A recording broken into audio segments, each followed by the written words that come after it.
好，第二條啦。第二條呢，佢就要你用配方法去解呢個方程。咁啊，我先用配方法將佢寫成定點式先啦。好，第 A 嗰條啦，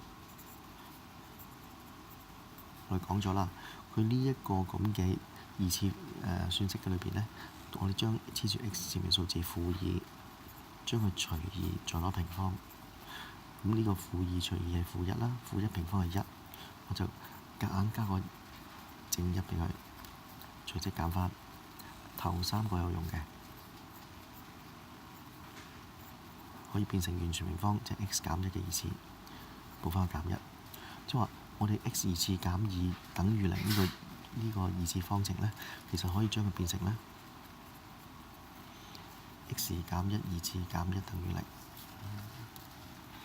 好啦，咁點樣用去解方程呢？我先將嗰個-1、2喺左邊。好啦，記住兩邊同時開方喎。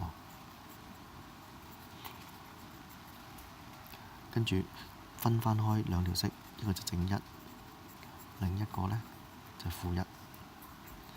-1移去右邊，-1移去右邊。咁所以呢，用配方法可以將呢條式呢解咗做 x 係2，或者呢係0嘅。好啦，咁跟住嗰3條呢，我唔做俾你睇啦。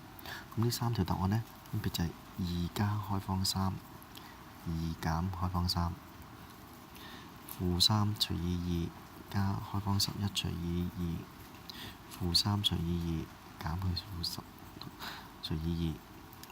而最尾呢個呢，佢應該呢係計唔到實根嘅。